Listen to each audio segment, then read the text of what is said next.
neighbor here. The great Kauji.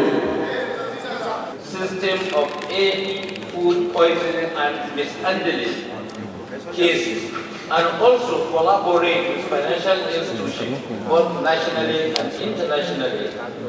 The presidential social welfare scheme doesn't have record of that. So this bill seeks to establish an agency that will be saddled to collect this data. That's why we call it biodata. Anything that has to do with food. And even midwife them, navigate them to a proper course. Because when we have cottage industries, these are the raw material input for the cottage hospitals. You want to do something then, and that is how Japan, how China grows its industry. So we should have this to empower household. When you want to do a television from China, all the chips and everything are being produced in millions of houses. So that all you need to do, you know house number 1, number 2, number 3 that are manufacturing this chip. So you just collect it, come and assemble it, and hence you have a Panasonic television. But Nigeria, where do we start? That's where we have it. All this thing you can do, you can take this, do this, and all the confectionaries, the superstores, they cannot feedback from all this. And by so doing, you have empowered the ordinary one on the street.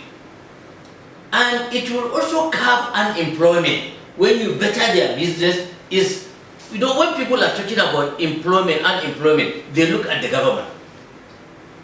Yes, gone are the days when governments are the employers of labor.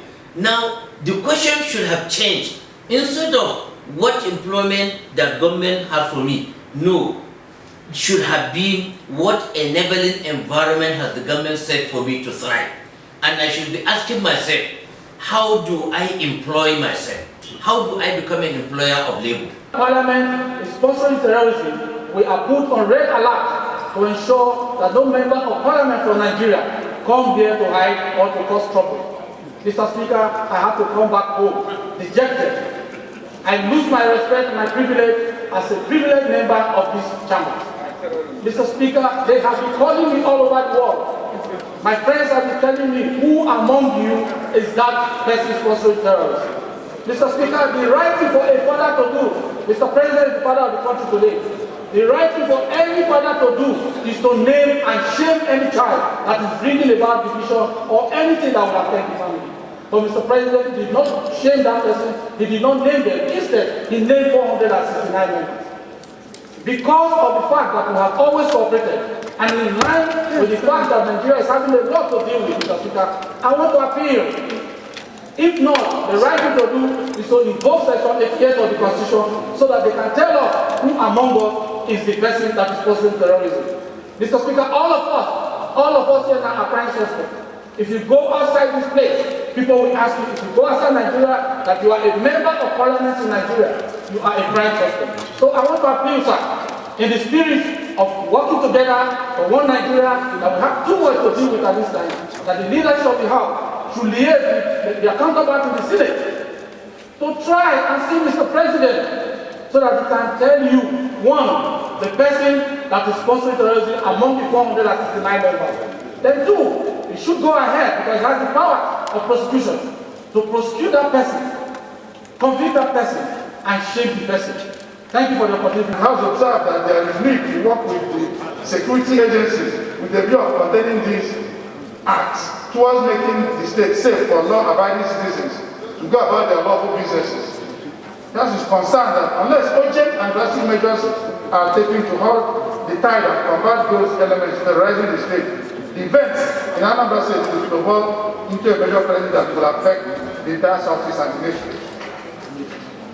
Just resolved the National Security Advisor and other security agencies to deploy all necessary machineries to Anambra State towards containing the menace in the state. And the second, the House mandated the Joint Committee on National Security Intelligence and Police Affairs to ensure that normalcy is restored within the state and call back to the House within 3 weeks and so on. But now 2019 they're saying no election at all. So you see them targeting campaign vehicles and cars. With all our cars that have campaign materials, we removed all of them. no flag of PDP, no flag of ABC, nobody. That they're not sparing anybody. So you see, it's a mixture of the agitators of State Biafra and strong criminal elements. And that's why I pray that the police should stand up. They shouldn't run. The idea of enlisting in the police or the army is that one day you might die in the battle. If I decide to be a police officer, I know that I've signed a warrant to die. They should go back there and fight. They shouldn't allow them to burn their offices and stand around and look. Yeah. Okay, great. Eyes have it. Madam Chidoka.